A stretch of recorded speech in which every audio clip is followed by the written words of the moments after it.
Just one president was born in Iowa, just outside of Iowa City. Can you name him?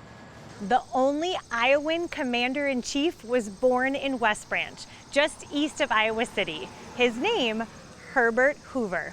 He's associated with the Great Depression. But if you dig a little deeper, you'll find out that he was known as the great humanitarian for helping provide food to millions of people in Europe.